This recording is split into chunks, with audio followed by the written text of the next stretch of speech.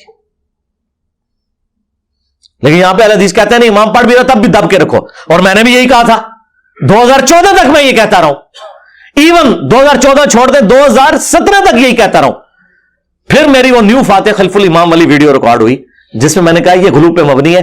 جاہری نمازوں میں سکتے اگر امام کرے تو بہت اچھی بات, اگر نہ بھی کرے تو آپ کا سن لینا پڑھنے کے حکم میں داخل ہے, اور یہ امت کی اکثریت کا موقف ہے.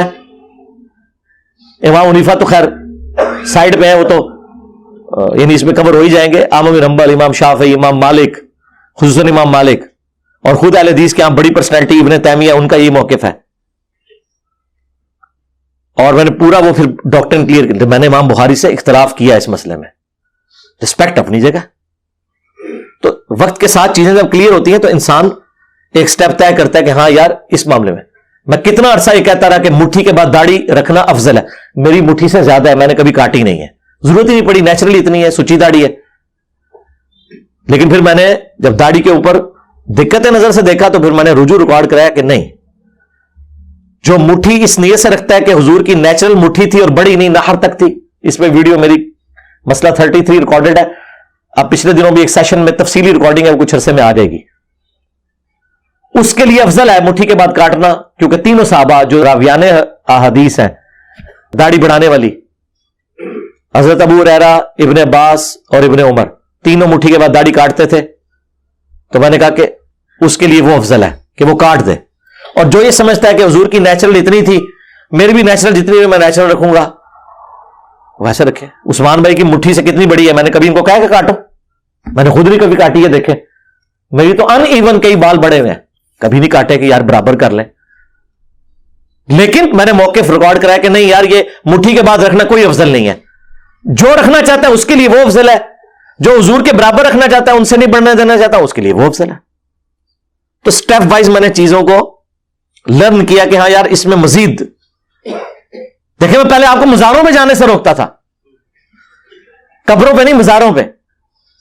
قبروں پہ تو جانا ہے, مسلم شریف کی حدیث ہے, قبروں پہ جاؤ تاکہ آخرت کی یاد آئے. لیکن مزاروں پہ جانے سے روکتا تھا کہ یار یہ بے حیائی کے اڈے بنے ہوئے ہیں, شرکی ایکٹیویٹیز ہو رہی ہیں وہاں پہ, مرد و عورت کا اختلاط ہے.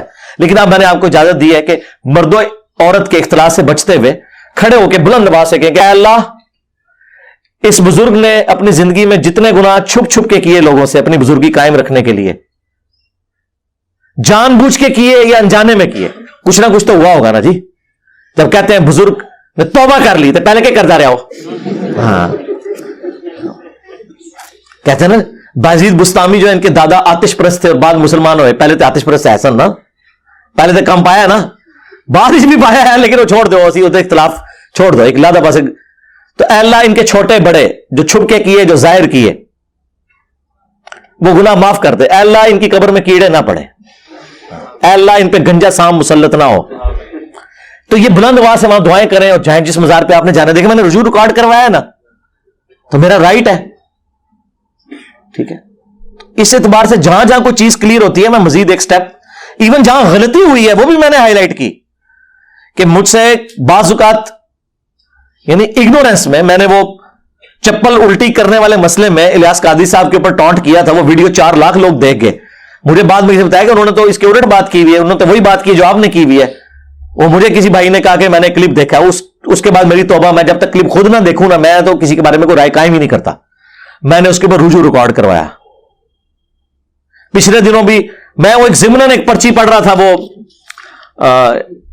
یعنی قبر کے حوالے سے کہ یہ جو زیادہ ہنسنا, اس میں اب ظاہر ہے وہ تو حدیث ابن ماجہ میں اور ترمذی میں موجود ہے, لیکن میرا اس طرف دھیان اس وقت نہیں گیا. میں نے وہ باپا جانی دماغ پہ چڑھ, میں نے کہا یہ باپا جانی کا فرمان ہے. یعنی وہ جو ایک ہنسنے کے خلاف ایک مہم کھڑی کی ہوئی ہوتی ہے نا, کہ بدل ہر وقت جو ٹسوے بہاتا رہے یا روتا رہے وہ کوئی مومن ہوتا ہے اور ہنسنا کوئی برا کام ہے. تو میں اس کانٹیکسٹ میں کرتے کرتے میں نے وہ حدیث تو میرے ذہن سے اتری ہوئی تھی. وہ بعد میں مجھے پھر کسی نے کہا کہ آپ نے یہ تو حدیث میں بھی الفاظ ہے. میں نے کہا یار وہ تو میں مذاق کے حق میں بات کر رہا تھا, میں وہ تو حدیث میرے ذہن میں نہیں تھی اس وقت, میں نے پھر اس کی کلیریفیکیشن بھی ریکارڈ کروائی. تو جہاں کوئی مسئلہ مس ہینڈل ہو جاتا ہے تو وہ آپ اس کو بجائے اپریشیٹ کرنے کے آپ اس کو اس کا نیگیٹو پوائنٹ بنا کے پیش کریں, تو یہ تو ہماری خوبی ہے. تو آپ لوگوں کے لیے تو میں ٹھیک کہتا ہوں کہ آپ کے جتنے بزرگان دین ہیں, آپ کے جتنے مفتی اعظم ہیں, اگر یہ قادیانیوں کے گھر پیدا ہوتے تو قادیانی مرتے, کیونکہ یہ تو رجوع کرتے ہی نہیں اپنی غلطی پہ ہیں. لیکن میرے بارے میں تو کوئی نہیں کہہ سکتا, میں 7100 فرقے پھر بیٹھا ہوں بھی کوئی صحیح گل پتہ لگے گی او میں یعنی بات اڈاپٹ کروں گا قرآن و سنت کے دلائل کی روشنی میں.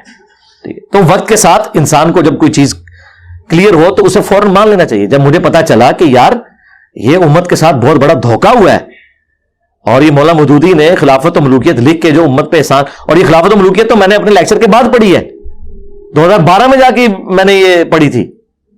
پھر میں نے اس پہ نہیں اکتفا کیا, میں نے بخاری مسلم سے 200 احادیث جمع کی ہیں. وہ پمفلٹ عربی میں بھی ہے, اردو میں بھی ہے, اور ہندی میں بھی ہے, انگلش میں بھی ہے, بنگلہ زبان میں بھی ہے.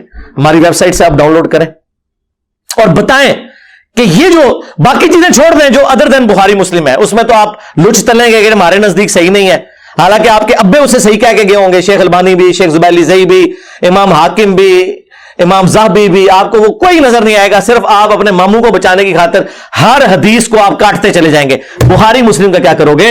اور تمہارے پوری کے پوری یہ ماموں پارٹی کی موت ایک حدیث ہے, تقتلہ الفئۃ الباغیہ یدعوہم الی اللہ ویدعونہ الی النار. ایک حدیث ہی آپ کی پوری ماموں پارٹی کی موت ہے. ایسا کچھ کرو, وہ بھی ایسے کچھ کرتے میرے بچوں کرنے کی کوشش کر رہے ہیں, جو مرضی کر لیں, یہ تو آپ کے گھاٹے فٹ ہوئی ہے.